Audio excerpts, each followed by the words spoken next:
Okay, GECV is back. It's Mex da Misfit. How you doing, my man? And I'm good, baby, all day long. Fort Wayne, Indiana, 260. What's up, baby? Yes, sir. Pleased to meet you. How you been? Pleased to meet you. Man, like I said, man, I'm blessed every day that I get to be me. Every day that I wake up and get another chance at doing what I love and represent where I'm from, man, it's a good day. Now you stepped away from the game just for a little while, and then since you've been back, you have gone at it hard. But let's go back a little bit. Let's go back just 6 months, and when you released the track "Gotta Make It" featuring Jesus Corleone. When I did which one? With Jesus Corleone, "Gotta Make It." Gotta make it. I had just got out of jail and I had called him that first day, and he was like, "Look, bro, I'm about to bless you. Come to the studio. You got a free session."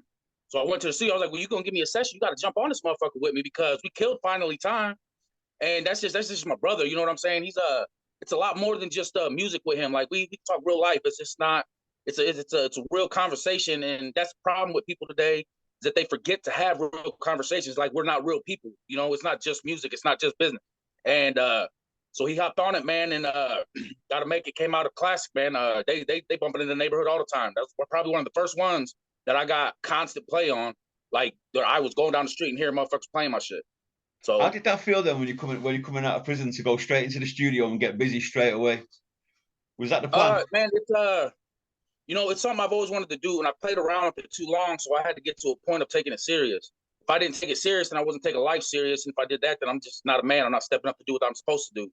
I feel like every individual has a gift and a talent, whatever that may be, to help, whether it's one person, two people, whatever. And you got to express those. And I ignored them for too long. So it felt good, man. It's you know what I'm saying. When I put them headphones on and I'm in the studio, it's a whole different ball game to me. I go to a whole different world. Nothing's around me, so it's a good feeling, man. That's my ecstasy. That's what relaxes. Did prison? Did you go? Did you write an awful lot in there? This last time that I was locked up, I didn't. When I got locked up this last time, because I've done two prison bits and 15 county bits. So this last one, I told myself that I wasn't gonna write this time. I always write, always da. And my theory was that I was just gonna gain the experience. I was gonna allow myself to soak in my environment instead of constantly releasing it. Because music to me is a release. That's how I get everything Yeah. out. So when I was in there this time, I was like, I'm just gonna soak up the experience. I'm gonna really take in my surroundings again. And I've done it 1,000 times, but I didn't sit there and pay attention to what I was doing. I was just kind of just in my own world, whatever. So I just soaked it all in. And well, my mom ended up passing while I was in there. Oh, And sorry to hear that, man. huh? Yeah, it's all Sorry to good, hear man. that, brother. It happens. It's life, man. I'm not okay with it, but I have to accept it and move on. There's nothing I can do. She wouldn't want me to No. sit here and be crying about it. So but anyways, so I got into the studio, man, and my whole style when my mom passed, my whole mentality changed, and my style changed even with my music because I was trying to go with like the hood bangers, jumping around bullshit, and hype all that. Um, and I decided that I had to tell myself that I need to give the knowledge of the game. I need to change it up. Somebody needs to be telling these people about what the game's really is. Yeah. Everybody just money, cars, clothes, hoes, all that shit. Man, that shit ain't even cool, bro. There's a lot more than that. You know how many cases I've caught, how many people I've lost, and the risk that you take every day. Now, don't get me wrong, risk is the down payment for success. Yes. But I'm never gonna tell somebody that it's cool. It's not cool how we live. It's not cool the shit that we do to what we did. We did it because we was hurting or we was fucked up or whatever. These kids today think it's a trend. Oh, well, that's what. Oh, so and so got on the song, did this. Man, bump all that bullshit. You know what I'm saying? Different I'm not generation, trying to aren't hear they? that. It's not. Completely No. different generation. The fact that the way that we was brought up, be it musically, and what the content was going to be, and what our actual lives consisted of on a day-to-day basis, like you say, Right. they were your grounding for wisdom first and foremost, before anything else. I think nowadays the game's changed. I almost don't recognize it. No, not at all. And the sad part is though, and like I was sitting here and I started really thinking about it. Look at all the artists that we lost through history. It was every artist that came out and tried to talk like the knowledge shit. Look, or spoke about real life. Tupac, Biggie, Nipsey Hussle, Mo3, PNB, and just a lot of the greats, even XXX, Tenacious, Yep. or I didn't listen to him a whole lot, but I mean, a lot of these people, their music was about real life situations, and for some reason, those are the people that always end up we lose. You know what I'm saying? Um, and it's sad that the world is formed itself the way it has now, because it was way different in the 90s. Like you said, the way that we was brought up, you know, like just to a point of like people know, look, bro, I'm on like 5 planets all the time. Okay. These kids today are doing it. These kids today are doing it because they think it's, you know, they're hearing the song Molly. No, you know, when I started fucking around and doing shit, it's because we was hurting. You know, mama was hurting. We was in the project. We was fucking shit was going on. You know what I'm saying? Going on in life that made us hurt. And we was trying to numb the pain. I'm not an addict because it's cool. You know what I'm saying? I'm covering up shit that I've been through in life. But these kids today, they hear this shit, they think that it's, oh, I'm gonna get fucked up, and they overdose and then they die. Like, that's just stupid. That's Y'all about retarded. all these young rappers now using fentanyl and just overdosing on fentanyl, gone like that. Yeah, that fentanyl is crazy, man. Especially in our city, man. They just caught somebody with enough fentanyl that could have killed twice the amount of people that our city has. Wow. With one bus, and it's just wow. like, and like I get it in a sense of trying to make a way, but I don't get it in a sense of I give a shit about people. You know what I'm saying? Like I got a hopeless romance for humanity, I tell people. And I've done things too, but I don't know, man. Some shit just don't make sense. That fentanyl shit don't make no sense, bro. That's killing people. That's just the devil, for real. I've got a quote from you. I'm an open book and it makes me an acquired taste. Have been my whole life. Oh. And it exposes my flaws and my strengths in equal amounts. I make it work. I think you just simplified that. Yeah, you know, my mama raised me to be a speaker thinking man. I just kind of took it to an extreme. You know, I was the same way with her. If I thought, you know, with my parents, with my uncles, with whoever it was, I spoke my mind. If I felt a certain way about something, I spoke it.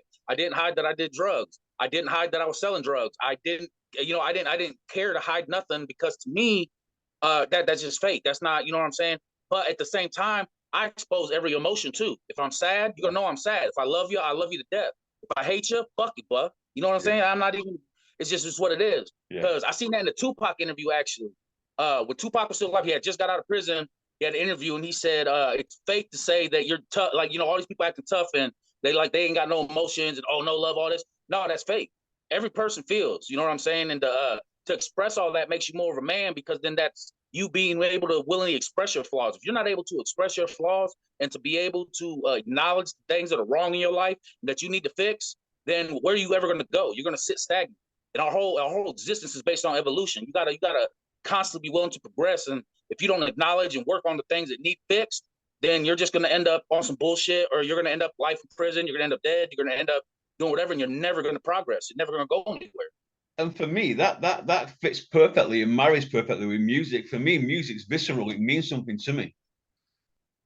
It needs to make me feel emotional. It needs to make me feel happy or sad, or depending on whatever my mood is. I can take that, be it from rap music to rock music. It doesn't really matter. It can be a drum solo or a guitar riff. It can be one word that's changed in a bar that's usually not that word, that'll just do it for me. It needs to mean something. I think that's something there's something about the artistry of music. Yeah. You know what I'm saying? And it's not with everybody, like how you said. Well, I listen to some rock stuff. I'm not, you know what I'm saying? I don't listen to a lot of different stuff besides, you know, the R&B and hip hop. But like, even my people, like some of my people, they're like, oh, you be listening to R&B? Yeah. What you mean? Like that, there's some good music in that. Like, I'm not trying to fuck a bitch to no Gucci, man. Like, what? I'm not trying to fucking, I'm trying to make love. I'm trying to make love and have a baby. Like, you know what I'm saying? Like, it's just, there's different shit that speaks to different people, man. And, you know, for some people, music is deeper. Like you said you feel it in your soul. It could just be the way that somebody switches up a bar, the way that the drum hits, and it just kind of hits your soul. And I know what you're talking about, because I feel that shit all the time when I hear good songs. I listen to a lot of Mo3. You know, rest in peace. His music touches me. I don't know. There's something about his music. And then I just discovered his little brother. If any of y'all that's watching ain't heard of Co Gotti, C.O. Gotti, that's Mo3's brother. And he's been getting real big right now. And he is definitely his brother in the living flesh. His soul passed on. But there's something about real life music. I don't listen to Cars Close Hose music. Not at all. No. I can't do it. You know what I'm saying? You recently just got a spot on an album with the artist producer Lazy Lokes. Shout out to Lazy Lokes, Sacramento, California. Shout out to Lazy Lokes. Hey man, bro just blessed the shit out of me. He posted up one of those open verse challenges. Yep. And he did a Stan remix. So he remixed the Stan beat from Eminem. Yeah, Dido. Dido Stan, that one. Yep. And So I did the challenge, and they commented on it. They loved it, but you know, he chose the winner. Well, what he ended up doing during the live video when he was announcing the winner, he goes, "Well, I got something more." He goes, "For one, the winner is going to get way more than what was posted that he was going to win." He said, "Fuck that bullshit." He said, "I'm just blessing people today." He's like, "So I'm gonna contact them directly." He goes, "And then I got 10 people that I got as runner-ups. And what I'm gonna do for these runner-ups is that I'm gonna give them a spot on the album. We're gonna do a collaboration album. You're gonna get a beat made by him, a feature from him. He's gonna produce it. We're gonna get put on a billboard in the Bay Area, and you get the national attention that he gets." And he named off the fucking the 10 people, and I was number 2. Wow. And like he started getting in contact with me, and he even got on my statuses, you know, and like giving me condolences to my mother and shit. Like, real respectful man. Like, he's not just he's really about his business. I think, you know what I'm saying? Like, he's straight, he's doing what he's doing, but man, he did it right. You know what I'm saying? He got a blessing, and now he's doing it for other people. Because I'm gonna tell you right now, to other people it may seem simple and small what he did for me, but to me, everything's an opportunity. It's either a lesson or a blessing. It's the only two things you get in life. And to get that means you realize on a scale, even if it's that one song, that means there's gonna be he's in the game. All these motherfuckers is gonna hear this shit. So I gotta go hard. I gotta come out. If I want this, I gotta really take this opportunity and smack it in the motherfucking mouth and be like, "Hey, this is what it is."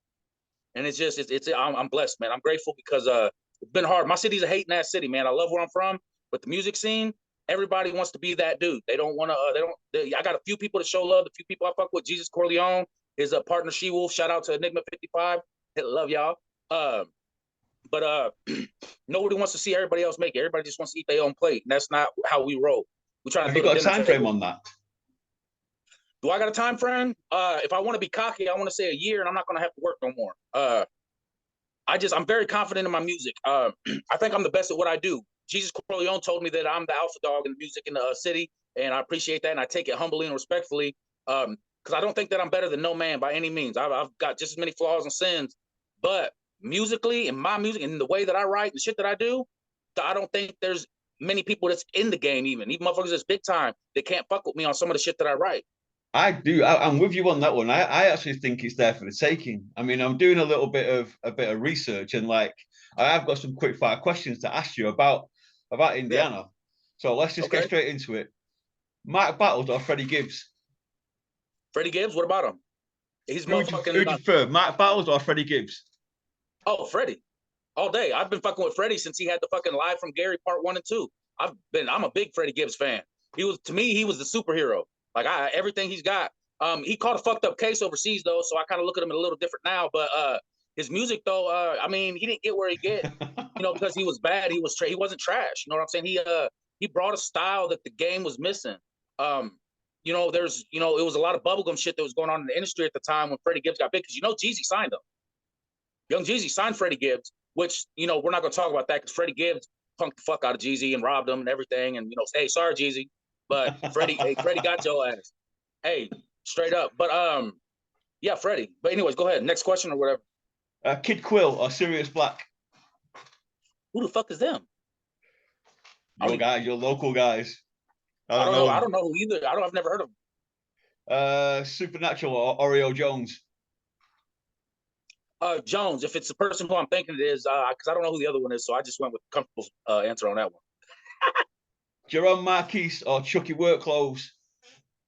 Who the fuck is these people? I don't even know who these people are. I don't know. Hey, look.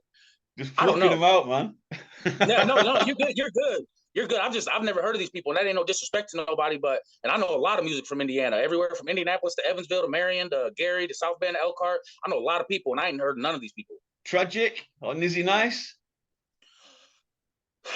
Okay, I know both of those. I want to say Nizzy because he's from my city. Nizzy's good. I think he's cleaner. I think his music is cleaner. I like his style. He's got a little bit more about him. The only reason I'm going to say that I like the other one better, no disrespect to Nizzy, shouts to the city. Nizzy left the city, and he hasn't, when he first was getting his name known, and when they did like the My City song, and they did the video for all that shit and all that was cool. It was good. They went on 106 Apart, did that shit. They were still talking about Fort Wayne the city and all that. Because the group is actually called Certified. It's Nizzy Nice, K something, and then there's another dude, and they're a group called Certified. But Nizzy went on his own, and he kind of, I feel like he's forgetting where he's from. I'm not saying that he's completely lost home, but he's not coming to the city. He's not doing nothing for the city. You know what I'm saying? He's not kind of like, because my cousin's Amanda Perez. She kind of did the same thing. I don't know if you heard Amanda Perez, the R&B singer. Yeah, that's my cousin from the city. She did the same thing. She got big, and when she left, she kind of left. She just left. She left altogether, and she wasn't coming back. She didn't, you know. And Leaves a bad taste in the mouth, doesn't it? Leaves a bad taste in people's mouths when people just drop their city like that. Yeah, no, I can't. I don't know. To me, that's not loyal. You know what I'm saying? Like, it may be fucked up, and I may not like some of the shit, but it's what raised me. It's what made me who I am today. I'll never forget my city. Shouts out to the 260 again. Ugly God or Pope Adrian Bless? Don't know. Top 3 male hip hop artists right now, in your opinion? My top 3 artists in the game, or just for my city? In the game. Eminem. You can't nobody take nothing from Eminem. No. And then I would have to say my other 2 would be Kevin Gates and Mo3. The reason I say that is because Kevin Gates. I agree with Kevin Gates. I throw Kevin in there because there's some artists that may have some songs that are better than his, but I like Kevin's mind frame, how he goes about shit. I watch a lot of his interviews, and the way that he goes about life, it's not carefree. He's kind of like a gypsy though. Like, he's just kind of like, it's whatever, you know, it is what it is. You know, I don't look at people for a certain way. There's either real shit or fake shit. That's what I heard in one interview. So I like Kevin for his mind frame. That's why I put him up there, because he's actually really smart. And then Mo3, I don't know, man. Like I said, I don't think nobody has ever made any music like Mo3 did. His music was, you know what I'm saying? He was a gangster, but he loved, you know what I'm saying? He had a good heart, but he don't get him fucked up at the same time. I don't know. His music just speaks to me. He's one of my favorites, man. I listen to him all day. Top 3 female artists right now? That's a tough one, that, you know. People always you can go back and think of people like Lauryn Hill, for example, and you think, yep, Lauryn Hill, without a doubt. Right. And you can pluck her straight away. But well, I don't think there's any real strong. I mean, you know, I'm not particularly into Megan. I'm not into Nicki. I just like Nicki because of that ass. I'm just be honest. Anyways, a female artist though. I mean, I don't listen to a whole lot of them, man. Likewise. To be honest, my like, if anybody gets a chance, you guys can look up my cousin Oceana, Yaya the lyricist, out of the city. She's one of the coldest females I've ever heard. I'm not just saying this because she's my cousin. If somebody's music sucks, I tell them it sucks. My cousin's one of the coldest. She just don't get the attention because, like I said, our city's hating. Yaya's cold.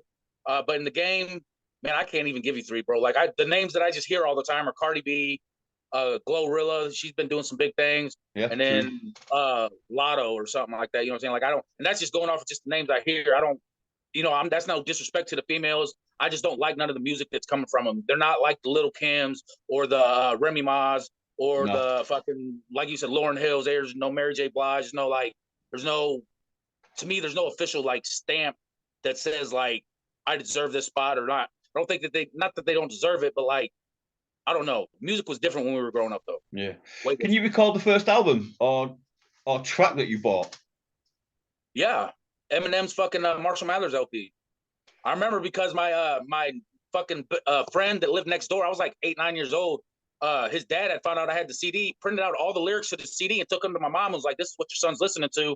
My mom came in, and I was like, I didn't know what he was saying. I'm 8 years old. I tried playing it off stupid, but you know, I'm in the fucking room. Hi, my name is. Hi, my name. Guilty Conscience absolutely killed me. That track, absolutely phenomenal. The concept behind Guilty Conscience is just something else. Dude, he's there's there's his, and that goes back to the artistry of it. You know, he doesn't just write to make music. He takes his time. He puts he's got a message in it, whether even if it's a crazy message, and he, you know, that dude's dictionaries from front to back, like people read books. Yeah, he's an outstanding mind. But I do feel that sometimes he doesn't give himself enough credit. Like, that one album, what was that? Rehab, whichever one. It wasn't that great. It just came out not long ago. It wasn't that great. It wasn't that great of an album. I don't like his new stuff. I've got to be honest with you. I'm not really feeling it. And I think he's lost himself. Like, I think, you know, like sometimes I feel like Eminem doesn't realize who he is. I think he knows, but I don't think when I pay attention, like, I watch interviews all the time, bro, of all these different artists, and sometimes like he just kind of looks like he's lost. Like I don't know if the game's just been too much for him, because he's been in it for years, and I feel like that Yeah, it's probably could take three a toll on him. decades now, going into 3 decades, isn't it? You know what I mean? It's his third decade of actually being at the forefront of hip hop, really. Right, most definitely. So let's talk about your track, Grateful. Was this part of the recovery? Be Grateful? No. Be Grateful, I wrote when I was living in a motel in Bluffton, Indiana. And I was selling dope at the motel, and I kept getting real down about shit, man. Because I was getting real strung out too. Because you know what I'm saying, I was doing everything that I had, and I just remember telling myself, I'm like, man, you got to be grateful. I was just kind of clicked, and then I heard that beat, and the beat was actually called Be Grateful. And then I just I had to speak on it, because Be Grateful to me is a track to remind you of your hard times, but to not use those hard times as a flaw. Those hard times are what made you the people you are today. Everything you've been through has made you who you are. All them, the hardships, the prison bits, I've done over 8 years, bro. That molded me into the man I am and gave me the back I got. Losing my mom gave me my mentality that I have now today. Cause I was just off the chain and didn't give a fuck about nothing. You know what I'm saying? So there's something, like, everything forms you into who you are, your personality, your persona, how you go about life, how you move, everything. And I don't know, man. That's just how I feel about that. That's In the last few weeks, you've been busy as fuck, man. Like Closing My Eyes, How Will I Know? That's just to name just two. Are you setting yourself up here for an EP in the near future? Actually, How Will I Know is one that I've had done for a while. But I'm not. I got an album that I've just decided I'm gonna start working on. So no, that stuff there is just singles I wanted to put out. Because I was on a kick of I just wanted people to hear me. I wanted to put music out so I could pretty much be like, hey, motherfucker, pay attention. I'm here. I'm here now. Pay attention. Look, see me. Look at me in my eyes. Pay attention. This shit's going on right here. I'm good. I'm good at what. Give me my respect. I hold a lot behind respect behind my name because I'm too good to people. I respect you. I support you. That's all cool. But you guys are gonna give me my spot, and if you're not gonna give me my spot, I'm gonna take that bitch right off your head. And Have you that's what I managed to wanted to do. separate yourself from the streets now? I know it's Uh, difficult. I know it's difficult. It took me years and years to get away from it all, but I eventually uh, managed to stop doing what I was doing, stop right. slinging, move out of the Well, way. for the most part, I've gotten away, man. I have to, because I tend to get swallowed up way too quick. I'm not gonna say I'm perfect. I still, you know what I'm saying. I don't like being broke. But I'm not doing nothing to hurt myself. I'm not doing nothing big or nothing. Um, I decided that I had to choose either the music or the streets. Um, because I was only going to be. You're not going to be successful in both. No artist will ever be. I remember that's what Diddy told Biggie. Music is for people in the streets. It's not to be in the streets. Yeah. You know what I'm saying? So you got to choose. Do you want to be a street motherfucker, or do you want to give them the music? Because you can't do both. It doesn't work. It just doesn't. It doesn't happen like that. You can be real and do your music, and you know what I'm saying, and give knowledge, but you cannot be completely active in the streets and it work forever. It might work for a long time. It's gonna catch up. The streets always catch up to you, whether it's you get killed, Nip, you go to prison, caught up something. with It's Nip, always gonna catch up.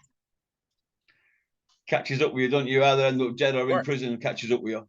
right. Young Thug used to pay Little Baby to not go in the streets. I just watched an interview yesterday, and Lil Baby told Young Thug one day, he's like, "Shit, cuz I gonna make 20 grand today." Young Thug said, "Here, young nigga, here's 20 grand of my money. You don't owe me nothing. Go the fuck home. Stay out the streets. Write music." You know what I'm saying? And it's just like that's real shit to me. Have you found yourself now with a more settled team musically? Uh, Or are you doing it team all wise, yourself at the minute? I got a good team of people, as in that I fuck with, but ultimately I'm trying to do my own shit. I actually just got an LLC and EIN. I own Two Dope Records now. Uh, I don't got it set up yet. It's just a thing. Like I said, I just got out, so everything's building in the process. But I got a good team behind me, as in support system and people I fuck with. Jesus Corleone and She Wolf, Enigma again. They've shown me the most love. That's the label, Enigma 55. Um, and then there is a handful of artists in the city that they've introduced me to Yeah. that have supported me completely, like Cognac, Relic, um, FHB Flick, uh, Dolapax. So then there's a handful of them, but ultimately I'm trying to build my own thing up. But I mean, it doesn't mean that I'm not going to have these people with me. Like they still be there, but I want my own brand. I want people when they see me or hear whatever, it's a Mex brand, Mex the Misfit. You know what I'm saying? I don't want to be known or seen because of who's around me. I don't want that. That's not what I want it to be. I want it to be authentic, homegrown. Do you see this as we're coming now into spring, summertime? Do you see yourself having the opportunity over the summer to do some live performances? Is that the To do aim? some do what? Live performances, any shows? Is that the Um, aim? I've been doing some in the city. I've done a few in the city. I haven't done no big stuff yet. Like I said, man, I've not really taken it serious. And in the last 3 years, I've done over 2 of it locked up. And I only started taking the music serious. I was out for like a month and a half, like a year ago. And in that month and a half is when I really started. Was like, fuck, I'm doing the music. And then me and Jesus Corleone did a video for Finally Time. Uh, and then I started getting it in motion, but I kept getting locked up. Like I've only been out. I was out for a month and a half. I went to rehab for 60 days, and I've been out of rehab for 2 or 3 weeks now. And so I haven't had the chance to. I got to put myself out there. Nobody in the industry. You're not gonna until you show yourself and you put your money and your efforts and all that into. You pay your dues. Nobody's gonna give you the attention. You know what I'm saying? But like shout out to Lazy Lokes again. That gives me an open door opportunity that I have to take advantage of. Yeah. And not in a way of using them, but in a way of, hey, my face is gonna be shown, so I gotta make it known. You just released The Game Part 1, Part 2. Yeah. Just I started these little series, man. I just wanted to talk to people about real life shit, man. Because everybody thinks that they see this persona, they see this image that people build up in the game, in the industry, whatever it may be, and that's what they're looking at. That's what a lot of these young kids look at. Yeah. So I'm just trying to give a little inside direction and concept of what hustling is. Hustling's not supposed to be for a chain and all that. I used to think it was, but on free game 2, I tell the story about how I was at a New Year's party and my one cousin I look up to in the game. I told him, I said, man, I need a chain like that, and he took it off. Was like, put it in your pocket, and I was like, nah, nah, nah, nah. I didn't earn that. I don't deserve it. And then that's when he told me, because it's not about the chain, it's not about the none of that. He goes, fuck that shit. That shit's material. That's not what the game's about. So after he did that, that's what kind of motivated me to want to do these little videos. So that way some of these people can see that I'm not just in this, like I take this serious. Like every aspect of the music, from the real life situations to wanting to actually give a message. You know what I'm saying? It's a whole thing that I'm building up. I'm not just trying to be an average artist. I'm not these people. I'm not these bubblegum motherfuckers. What's your next move?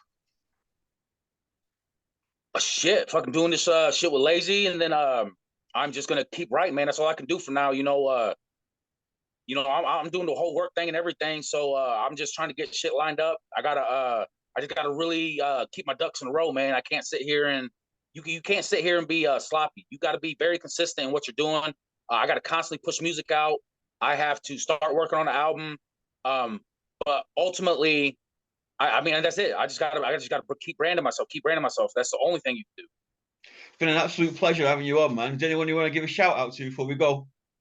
Man, shout out to everybody that fuck with me. And then everybody that doesn't fuck with me, you're a hater anyway. So you know what I'm saying? I love the city, man.